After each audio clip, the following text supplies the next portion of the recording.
হয়ে গেল, এখন নতুন সরকার গঠনের পালা।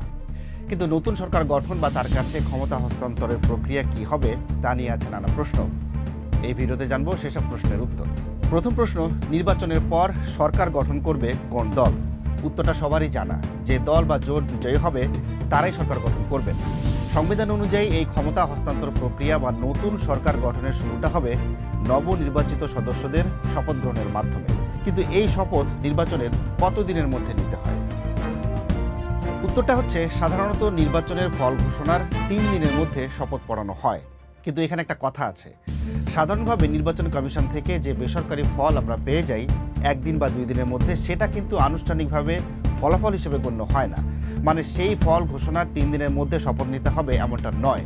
সংবিধানের 148 অনুচ্ছেদে বলা হয়েছে, সাধারণ নির্বাচনের ফলাফল সরকারি গেজেটে প্রজ্ঞাপিত হওয়ার তারিখ হতে পরবর্তী 3 দিনের মধ্যে নির্বাচিতদের শপথ গ্রহণ হবে। সেক্ষেত্রে বেসরকারি ফলাফল ঘোষণার পর প্রজ্ঞাপন হতে আরও কয়েকটা দিন বাড়তি সময় লাগতে পারে। প্রধান উপদেষ্টার প্রেস সচিব গণমাধ্যমকে ইতোমধ্যেই জানিয়েছেন, এই শপথ গ্রহণ তার ভাষায় 18 ফেব্রুয়ারির পরে যাবে না। সেক্ষেত্রে সব ঠিক থাকলে নির্বাচনের পরে 6 দিনের মধ্যে নতুন সরকার গঠনের প্রক্রিয়া শুরু হতে পারে। কিন্তু প্রশ্ন হচ্ছে, নির্বাচিত সদস্যদের শপথ কে পড়াবেন?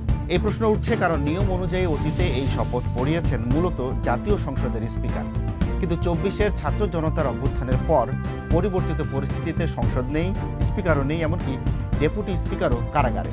তাহলে উপায় কি আছে? এক্ষেত্রে সংবিধানের 148 অনুচ্ছেদে 2টি উপায় বলা হয়েছে। 1, রাষ্ট্রপতি শপথ পাঠ করানোর জন্য কাউকে মনোনীত করতে পারেন। 2, যদি 3 দিনের মধ্যে এভাবে শপথ অনুষ্ঠান না হয়, তাহলে তখন প্রধান নির্বাচন কমিশনার পরবর্তী 3 দিনের মধ্যে শপথ পাঠ করাবেন। আচ্ছা, শপথ তো হয়ে গেল, এখন ক্ষমতা কে কিভাবে পাবেন, অর্থাৎ সরকার গঠন কে করবেন?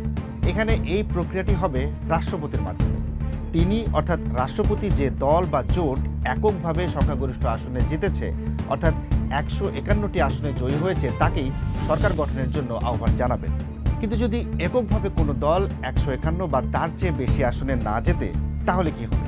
সেক্ষেত্রে সবচেয়ে বেশি আসনে যে দল জিতেছেন সেই দলকে রাষ্ট্রপতি আনুষ্ঠানিকভাবে আমন্ত্রণ জানাবেন সরকার গঠনের জন্য। তবে এক্ষেত্রে ওই দলকে অন্য কোনো দলের সমর্থন জোগাড় করতে হবে। এখানে দলকে আমন্ত্রণ জানানো মানে দলের নেতাকে আমন্ত্রণ জানানো। তিনি সংখ্যাগরিষ্ঠের আস্থাভাজন হিসেবে প্রথমে সংসদ নেতা হবেন এবং এরপর আমন্ত্রণ পেয়ে নতুন সরকার গঠন করবেন। তাকে প্রধানমন্ত্রী হিসেবে শপথ এবং নিয়োগ দেবেন রাষ্ট্রপতি। মূলত প্রধানমন্ত্রী এবং মন্ত্রিসভার সদস্যরা শপথ নেয়ার সঙ্গে সঙ্গে তারা ওই পদগুলোর ক্ষমতা স্বয়ংক্রিয়ভাবে পেয়ে যাবেন। এর মধ্য দিয়েই আগের সরকারের ক্ষমতা হস্তান্তরিত হয়ে গঠিত হয়ে যাবে নতুন সরকার।